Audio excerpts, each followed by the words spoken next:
नमस्कार, स्वागत है आप सबका हमारे YouTube चैनल अध्ययन जंक्शन पे। कैसे हैं आप सब लोग? आई होप आप सब लोग ठीक होंगे। अगर आपने अभी तक हमारे चैनल को सब्सक्राइब नहीं किया है तो इसे सब्सक्राइब कर लीजिए और पास ही में बने बेल आइकन को हिट कर लीजिए ताकि आपको हमारे चैनल से जुड़े सारे वीडियोस के नोटिफिकेशन मिल जाएं। जैसा कि हम सब जानते हैं कि लॉकडाउन 4 का ऐलान हो चुका है। ये लॉकडाउन बाकी के लॉकडाउन से काफ़ी अलग है और हमारे भारत के लिए काफ़ी महत्वपूर्ण भी है। इससे पहले के लॉकडाउन में माननीय नरेंद्र मोदी जी के द्वारा जान है तो जहान है, जान भी जहान भी जैसे नारों का कहा गया था, वैसे नारे बोले गए थे। लेकिन इस बार उन्होंने कुछ अलग बोला है, वो है आत्मनिर्भर भारत, यानी कि सेल्फ रिलायंट इंडिया। जैसा कि हम सब जानते हैं कि इस साल कोरोना की वजह से हमारे देश की ग्रोथ एकदम ज़ीरो हो गई थी। इस वजह से हमारे देश की इकोनॉमी को वापस पटरी पे लाने के लिए हमारे लिए सेल्फ रिलायंट इंडिया यानी कि आत्मनिर्भर भारत बहुत ही ज़रूरी है। और इसी को अच्छे से इकोनॉमी को अच्छे से बूस्ट करने के लिए और कंडीशन को थोड़ा वर्स से बेटर बनाने के लिए हमारे देश ने 20 लाख करोड़ रुपए का इन्वेस्टमेंट करने का सोचा है इंडियन इकोनॉमी पे, जो कि हमारी जीडीपी का 10% है। यूजुअली डिफेंस में हमारी इकोनॉमी का 2% इन्वेस्ट होता है, हेल्थ पे 1% होता है, लेकिन इस बार हमारी इकोनॉमी को बूस्ट करने के लिए उसमें 10% ऑफ जीडीपी का इन्वेस्टमेंट किया जाएगा। जैसे कि नरेंद्र मोदी जी ने बताया कि हमारे इंडियन इकोनॉमी के 5 पिलर्स हैं। आप अपनी स्क्रीन पे भी देख पा रहे हैं ये 5 पिलर्स। इन पांचों के नाम याद कर लेना काफ़ी इम्पोर्टेंट है। पहला पिलर है इकोनॉमी यानी कि अर्थव्यवस्था। अर्थव्यवस्था का पहला पिलर ही इकोनॉमी है। दूसरा है सिस्टम। सिस्टम एक तंत्र है जो कि उस इकोनॉमी को अच्छे से रेगुलेट करता है। हम सब जानते हैं कि इकोनॉमी को रेगुलेट करना कोई इजी टास्क नहीं है, ये काफ़ी महत्वपूर्ण टास्क है। तो इसको करने के लिए एक सशक्त सिस्टम का होना बहुत ज़रूरी है। तीसरा है इंफ्रास्ट्रक्चर। इंफ्रास्ट्रक्चर क्या होता है? अपेक्षित आधारभूत प्रणाली या फिर सेवाएं, जिनको हम बुनियादी ढांचा भी कहते हैं। इंफ्रास्ट्रक्चर का भी बहुत बड़ा रोल होता है। जितना अच्छा आपका इंफ्रास्ट्रक्चर होगा उतना ज़्यादा हमारी कंट्री में इन्वेस्टमेंट आएगा, कंपनीज सेटअप होंगी। हमारा अगला है वाइब्रेंट डेमोग्राफी। डेमोग्राफी क्या होता है? जनसांख्यिकी, यानी कि population of people in a country of a certain group, मतलब हर ग्रुप के अकॉर्डिंग लोगों की पॉपुलेशन की स्टडी ही डेमोग्राफी होती है। वाइब्रेंट का मीन्स वेरिएंट या फिर वेरियस टाइप ऑफ। तो हमारे देश में वाइब्रेंट डेमोग्राफी है, ये सब हम काफ़ी अच्छे से जानते हैं। हमारा पांचवा जो सबसे महत्वपूर्ण पॉइंट है वो है डिमांड। बिना डिमांड के कोई भी इकोनॉमी वर्क नहीं कर सकती है। इस वजह से हमारा जो सबसे की एरिया है वो भी पांचवा पिलर यानी कि डिमांड है।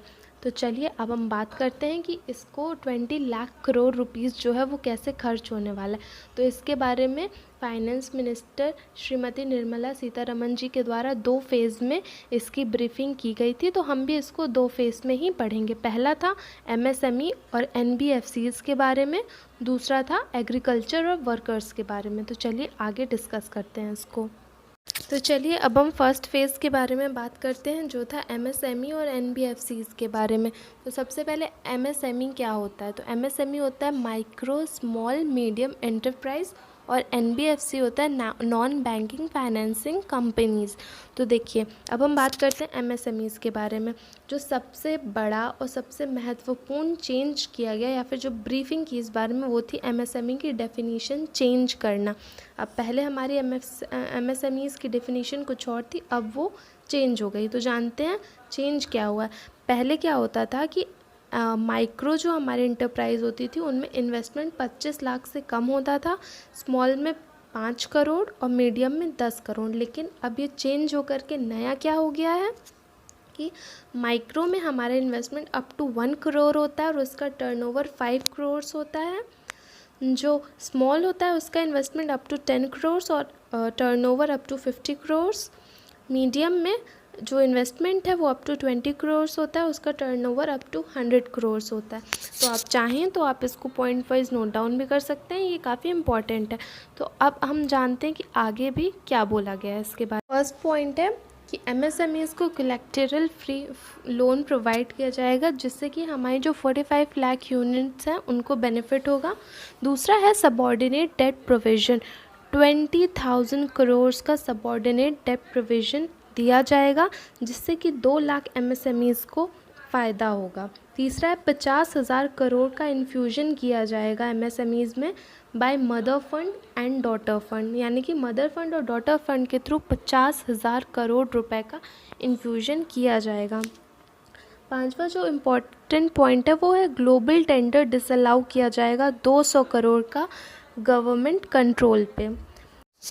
हमारा अगला पॉइंट है कि इंश्योर किया जाएगा ई मार्केट का लिंकेज। जैसा कि हम सब जानते हैं कि सप्लाई चेन हमारे जो लोकल एमएसएमईज़ हैं या फिर बाकी जो मैन्युफैक्चरर्स हैं उनकी सप्लाई चेन बहुत ज़्यादा इफ़ेक्ट हो चुकी है, तो गवर्नमेंट ने कहा है कि ई मार्केट से उनका लिंकेज इंश्योर किया जाएगा। ये इंश्योर किया जाएगा कि उनके प्रोडक्ट्स भी अब ऑनलाइन डिलीवर हो सकें। हमारा है कि जो हमारा अगला है वो एम्प्लॉयज़ के लिए, कि एम्प्लॉयज़ को फ़र्स्ट फेज़ में जो ब्रीफिंग की गई थी उससे क्या फ़ायदा हो रहा है। तो देखिए, सबसे पहला है कि ईपीएफ में उनको 2500 करोड़ का रिलीफ दिया जा रहा है। इसमें 3 महीने के लिए गवर्नमेंट उनके जो कंट्रीब्यूट करेगी उनके ईपीएफ के लिए। ईपीएफ एक तरह का प्रोविडेंट फंड होता है। इससे क्या होगा कि हमारे जो 72 लाख एम्प्लॉयज़ हैं उनको फ़ायदा मिलेगा। हमारा अगला पॉइंट है statutory EPF contribution covered by EPFO reduce to 10%। देखिए, जो ईपीएफओ कवर करती थी स्टैट्यूटरी ईपीएफ को, उसका भी परसेंटेज घटाया गया है। पहले वो 12% हुआ करता था, अब वो 10% हो जाएगा। इससे जो हमारे वर्कर्स हैं उनको 2% का फ़ायदा हो रहा है। अब देखिए, जो आगे के हैं वो एनबीएफसीज़ के लिए, एमएफआईएस के लिए हैं। तो देखिए, 30,000 करोड़ का स्पेशल लिक्विडिटी स्कीम लाया गया है उनके लिए। उनको लिक्विडिटी बढ़ाने के लिए 30,000 करोड़ रुपए का इन्वेस्टमेंट किया जाएगा। फिर उसके बाद है कि डिस्कॉम कंपनीज़ के लिए इमरजेंसी लिक्विडिटी इंजेक्शन प्रोवाइड कराया जाएगा, जो है 90,000 करोड़ का। ये काफ़ी बड़ा इन्वेस्टमेंट किया जा रहा है एमएसएमईज़ के लिए, एनबीएफसीज़ के लिए गवर्नमेंट के द्वारा। देखिए, अब हमने जान लिया कि हमारे फर्स्ट फेज़ में इन दोनों के लिए यानी एमएसएमईज़ के लिए और एनबीएफसीज़ के लिए क्या कहा गया था। अब हम आगे देखते हैं कि एग्रीकल्चर सेक्टर के लिए और वर्किंग सेक्टर जो माइग्रेंट लेबर्स हैं उनके लिए सेकेंड फेज़ में क्या ब्रीफिंग की गई थी। अब अगर हम सेकेंड फेज़ की ब्रीफिंग की बात करें, जो कि बेसिकली एग्रीकल्चरल सेक्टर और जो हमारे लेबर्स हैं उनके लिए हुई थी, तो उसमें जो सबसे पहला और बड़ा पॉइंट आया था कि 30,000 करोड़ का additional emergency working capital fund NABARD के थ्रू इंट्रोड्यूस की जाएगी।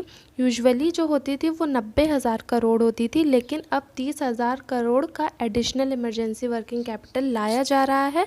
नाबार्ड हमारा national bank for agriculture and rural development है, जिससे रूरल एरियाज़ में और एग्रीकल्चर के फील्ड में लोगों को हेल्प की जाती है, उन्हें लोन और फंड प्रोवाइड कराए जाते हैं।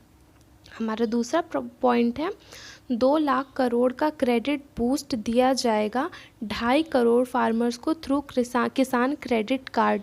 जो हमारे 2.5 करोड़ के अप्रॉक्स फार्मर्स हैं जिनके पास किसान क्रेडिट कार्ड है, उन्हें 2 लाख करोड़ का क्रेडिट बूस्ट दिया जाएगा। अब यहाँ पे एक माइग्रेंट लेबर्स के लिए एक बहुत ही इम्पॉर्टेंट पॉइंट निकल के आया था कि नेशनल पोर्टेबिलिटी कार्ड इंट्रोड्यूस किया जा रहा है। ये एक ऐसा कार्ड है जो पूरे नेशन में काम करेगा। जैसा कि हम लोग देखते थे कि अगर कोई यूपी का रेसिडेंट होता था, वो यूपी के बाहर कहीं रहता था, तो उसका राशन कार्ड, उसके यूपी का राशन कार्ड उसके काम में नहीं आता था। तो इसी प्रॉब्लम को दूर करने के लिए एक single card, one nation one card का फॉर्मूला लाया गया है कि अगर कोई लेबर है, वो अगर यूपी का सिटीज़न है या फिर कहीं और का सिटीज़न है, वो दूसरे स्टेट में जा कर के काम करता है, तो उसे वहाँ पे भी राशन आसानी से मिल सके। इसलिए उनके लिए, माइग्रेंट लेबर्स के लिए ये एक ही बहुत ही ज़्यादा अच्छा पॉइंट इंट्रोड्यूस किया गया है। अगला पॉइंट है अगले 2 महीने के लिए free food grains migrant worker को। इसमें उन्हें क्या मिलेगा? 5 kg of wheat and rice wheat और राइस पर पर्सन। एक इंसान के लिए 5 किलो गेहूं या चावल और 1 किलो चना पर फैमिली, 1 केजी चना पर फैमिली दिया जाएगा। इसमें लगभग 8 करोड़ माइग्रेंट लेबर्स की हेल्प होगी, जिसमें 3500 करोड़ का खर्च लगभग आएगा। हमारा नेक्स्ट पॉइंट है एम्प्लॉयमेंट वर्कफोर्स जनरेट किया जाएगा। तो इसके हिसाब से लगभग एक दिन में 14 करोड़ 62 लाख लगभग लोगों को रोज़ का काम दिया जाएगा, जिससे कि उनकी जो प्रॉब्लम है कि उनके पास पैसे नहीं आ रहे हैं क्योंकि काम बंद है, इसे दूर किया जा सकता है। और हमारे लिए अगला पॉइंट है जो कि लास्ट है कि माइग्रेंट एंड अर्बन पीपल को रेंटल एकोमोडेशन दिया जाएगा पीएम आवास योजना के तहत। पीएम आवास योजना के तहत उन्हें किराए पे घर प्रोवाइड किए जाएंगे, जो भी माइग्रेंट और अर्बन पुअर हैं उन्हें। तो हम उम्मीद करते हैं कि हमने जो हमारे 20 लाख करोड़ का जो फंड आया था उसके बारे में जो ब्रीफिंग थी उसके सारे इंपॉर्टेंट पॉइंट्स आपको बता दिए हैं। अगर आपको ये वीडियो अच्छा लगा हो तो इसे प्लीज़ शेयर करें, लाइक करें। और हम दोबारा अपनी पूरी टीम अध्ययन जंक्शन की तरफ से आप सबसे ये रिक्वेस्ट करते हैं कि प्लीज़ घर पे रहिए, सेफ़ रहिए, अगर पॉसिबल हो तो लोगों की हेल्प ज़रूर करिए। Thank you.